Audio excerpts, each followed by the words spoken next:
그래서 나 자신을 위해서나 다른 사람들을 위해서 전반적인 자유와는 다른 자유를 마련해 둔다. 사람들은 손님들이 도착할 때에는 그들을 마중하고 손님들이 떠날 때에는 발에다 주는 등 성가신 일들을 하며 예의 규범을 지키려고 애쓴다. 이 얼마나 비굴하고 귀찮은 관습인가. 그렇지만 우리는 각기 하고 싶은 행위를 하고 자기 생각에 따라 대화를 나눈다. 나는 침묵을 지킨 채 몽상하며 내 속에 틀어박혀 있음으로써 손님들의 기분을 상하게 하지 않는다. 내가 친하게 교제하고 싶은 사람은 점잖고 재능 있는 사람이라고 불리는 사람들이다. 그렇지 않은 사람들에 대해서는 혐오를 불러일으킨다. 잘 생각해보면 그러한 자질은 인간이 지닌 가장 희귀한 것이며 주로 천성에 기인한다. 교제의 목적은 친분과 우애와 대화일 뿐이다. 즉 영혼의 단련이 교제로부터 얻을 수 있는 유일한 소득인 것이다. 대화에 있어서 모든 주제는 동등하다. 대화가 무게도 없고 깊이도 없다 하더라도 나는 상관치 않는다. 대화에는 항상 우아함과 적절함이 있기 때문이다. 모든 대화는 원숙하고 일관된 판단력으로 채색되어 있으며 친절, 솔직, 쾌활, 우정을 내포하고 있다. 우리의 영혼이 아름다움과 힘을 나타내는 것은 가계의 승계라든가 왕의 정무에 있어서만이 아니다. 개인적인 허물없는 담소에서도 마찬가지로 그 아름다움과 힘을 나타낸다. 나는 그들의 침묵과 미소에 의해서도 점잖고 재능 있는 사람들을 알아낼 수 있으며 회의실보다는 식탁에서 더 쉽게 발견한다. 현명한 히포마쿠스는 거리에서 그들이 걸어가는 것만 보고도 훌륭한 투기사인지 아닌지를 알 수 있다라고 말하곤 했다.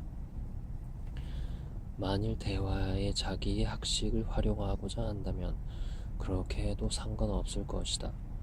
다만 학식이 곧잘 그렇듯이 선생풍의 고압적인 태도를 취하거나 거만한 태도를 취해서는 안 되며 순종적이고 유순한 태도를 취해야 한다.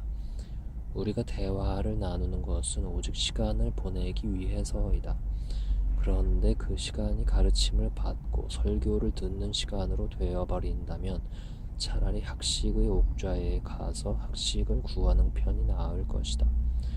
그런 때는 가능하다면 학식을 우리 수준으로 끌어내려야 한다. 학식이 아무리 유익하고 바람직한 것이라 할지라도 우리는 학식이 없어도 매우 잘 지낼 수 있으며 일을 해 나갈 수 있다고 보기 때문이다.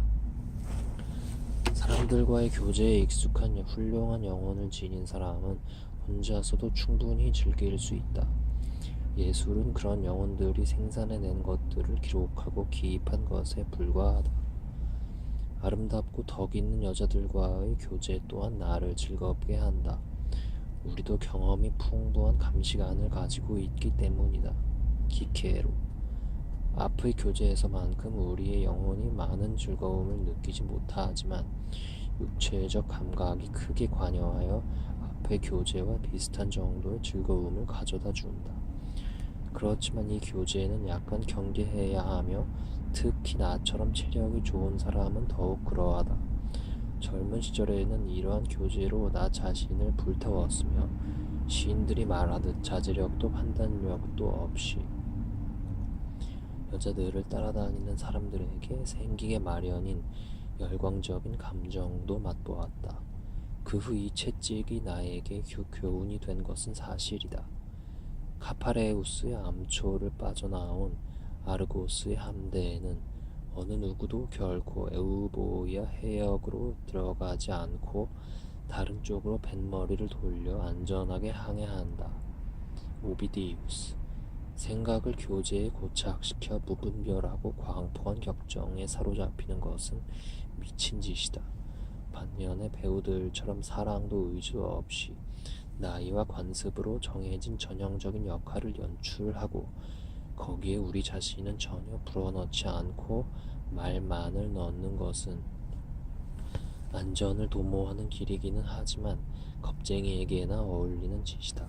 그것은 위험이 두려워 명예와 이익과 즐거움을 포기하는 것이나 마찬가지이다.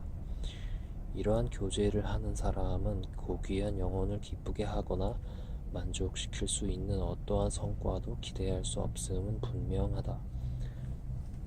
우리는 얻고자 하는 참된 즐거움을 진심으로 원하지 않으면 안 된다. 그럼에도 불구하고 여자들이 가면 쓰기를 즐기는 것은 자신들의 노력 여하에 따라 남자들의 호감을 살 수 있으며 사랑스러운 웃음, 태도 등으로 남보다 돋보일 수 있다고 생각하기 때문이다. 여자들의 이런 생각에도 나름대로 타당성은 있는데 그것은 전체적으로 잘난 여자도 없듯이 못난 여자도 없다는 것이다. 한 예로서 브라만교도의 처녀들은 특별히 내세울 만한 매력이 없으면 사람들이 많은 시장으로 가서 여자의 은밀한 부분을 보여줌으로써 남편 하나쯤 얻을 값어치가 있는지 없는지를 살피는 것이다. 여인을 섬기게 했다는 남자들의 맹세에 쉽사리 넘어가지 않는 여자는 하나도 없다. 그런데 오늘날 남자들이 예사로이 여자를 배반하는 것을 보면 전에도 경험한 바 있는 그런 일들이 일어날 소지가 많다.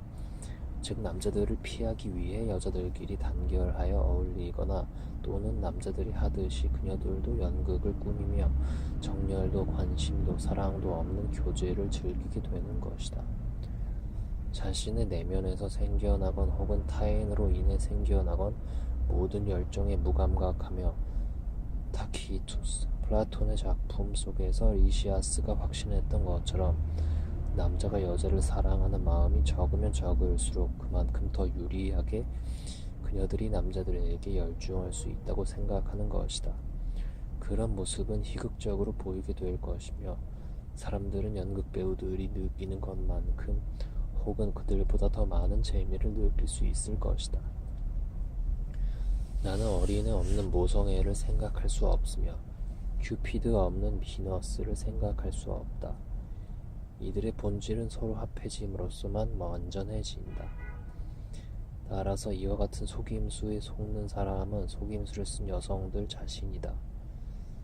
그녀들은 아무것도 희생을 치른 것이 없으나 또한 가치 있는 것은 아무것도 얻지 못하게 되는 것이다.